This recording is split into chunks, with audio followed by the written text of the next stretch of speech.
Bonjour à toutes et à tous. Partir en randonnée, c'est toujours synonyme de passer un bon moment. Mais si vous voulez être sûr que tout se passe bien, il est important, voire primordial, qu'à votre retour, que vous preniez quelques instants pour faire un petit entretien rapide. Lavage, graissage et autres vérifications, je vous explique tout ce qu'il faut faire pour partir l'esprit tranquille. La première chose à faire quand on rentre de randonnée, c'est tout simplement de laver votre SSV. Dites-vous bien que s'il y a de la boue, plus vous attendez, plus elle va sécher, plus ça sera compliqué à nettoyer. Pour commencer, arrosez généreusement votre SSV avec un simple tuyau d'eau en passant dans tous les recoins. Pensez au passage à relever la benne, ce qui facilitera grandement les choses en permettant à l'eau et à la boue qui s'y serait éventuellement accumulée de s'écouler plus facilement. N'ayez pas peur de bien passer dans l'habitacle, les sièges et toutes les commandes qui s'y trouvent sont prévus pour résister à l'eau. Petite astuce au passage, pensez bien à dévisser les évacuations qui se trouvent sur le plancher du SSV, ça permettra à l'eau de s'évacuer plus facilement. Insistez bien sur les parties mécaniques comme les triangles ou les amortisseurs ou encore les arbres de transmission pour enlever un maximum de boue, de poussière et de tout ce qui pourrait s'y trouver.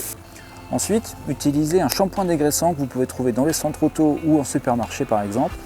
Moi j'utilise un pulvérisateur pour l'appliquer parce que ça permet d'atteindre les endroits les plus reculés assez facilement en fait. Maintenant que ces deux étapes sont faites, il est temps de passer au rinçage et c'est là que se pose la question nettoyeur haute pression ou simple tuyau. Dans l'absolu, le nettoyeur haute pression est forcément plus efficace, d'autant plus s'il est équipé d'un système d'eau chaude. Mais attention cependant à ne pas faire n'importe quoi.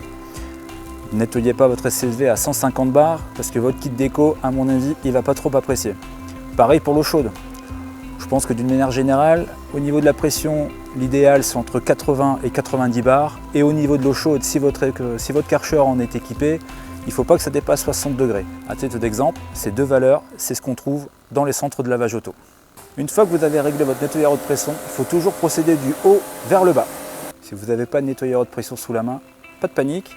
Un tuyau avec un embout qui permet de régler le jet. Vous réglez le jet sur le jet le plus fin pour que ce soit le plus puissant possible. Et ça devrait faire l'affaire, ça sera juste un peu plus long. Que ce soit avec un nettoyeur haute pression ou un simple jet d'eau, il ne faut surtout pas négliger cette phase de rinçage en procédant toujours du haut vers le bas.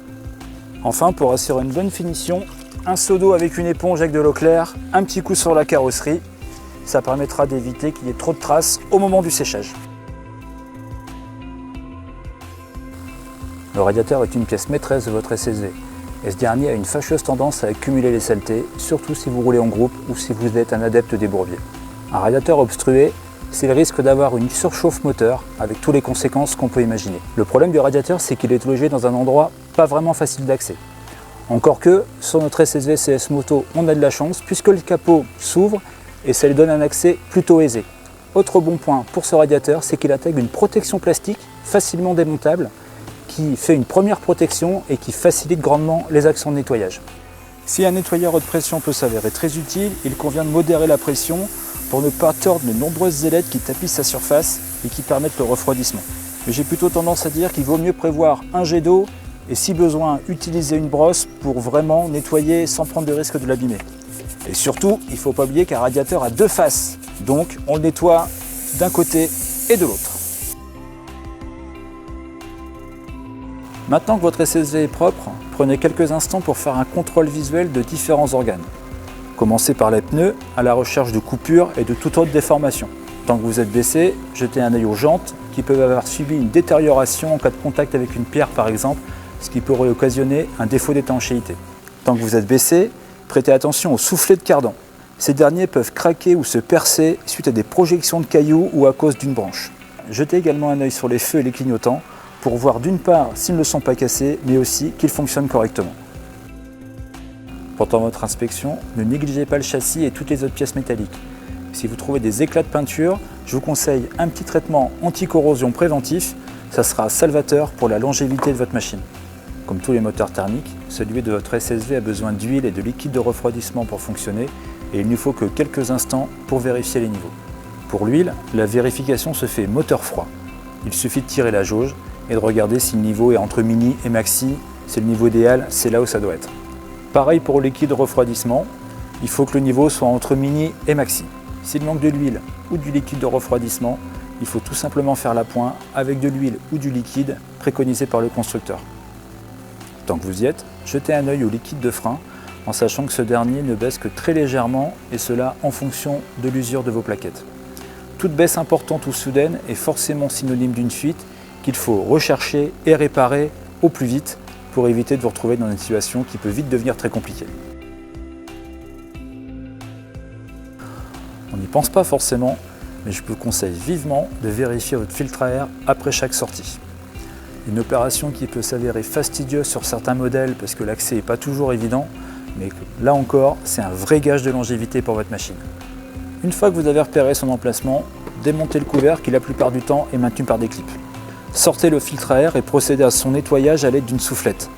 Pensez également à nettoyer si besoin l'intérieur de la boîte à air en ayant au préalable obstrué le trou d'évacuation avec un chiffon, afin de ne pas envoyer de poussière vers le système d'alimentation du moteur. Lors du remontage du filtre à air, pensez surtout à bien vérifier que le cache soit correctement installé, parce que c'est ce dernier avec l'éclipse qui va assurer une bonne étanchéité. Maintenant que tout le monde est propre et que vous avez vérifié que tout est bien en ordre, il reste une ultime étape à faire, pas forcément à chaque sortie, mais de manière régulière. Il s'agit du graissage des articulations de votre SSV. Ces graisseurs sont placés sur les pièces en mouvement de votre châssis, c'est-à-dire, pour le cas du SSV, entre les triangles et le châssis. Cette opération de graissage, elle se fait avec une pompe à graisse. Un outil que vous pouvez trouver dans les magasins de bricolage pour environ 25-30 €, et les recharges avec de la graisse spécifique à l'intérieur valent entre 5 et 10 €. Il suffit alors d'insérer le flexible dans le graisseur et de pomper jusqu'à ce que la graisse ressorte au niveau de l'articulation. Il faut bien entendu répéter cette opération sur chaque graisseur de votre SSV. Vous pourrez facilement trouver leur emplacement dans le manuel qui vous est fourni avec votre véhicule. Allez, un dernier petit conseil, si vous utilisez votre SSV de manière irrégulière, investir dans un chargeur automatique de batterie me paraît une bonne idée. Ça se trouve à partir de 20 € dans les centres auto. Ça permettra de maintenir un bon niveau de charge de votre batterie, donc de démarrer sans aucun problème à votre prochaine utilisation. Voilà, il est temps pour moi de vous laisser. Je vous souhaite de bien profiter de vos quads et de vos SSV. Bien entendu, soyez prudents et je vous donne rendez-vous pour un prochain épisode. À bientôt!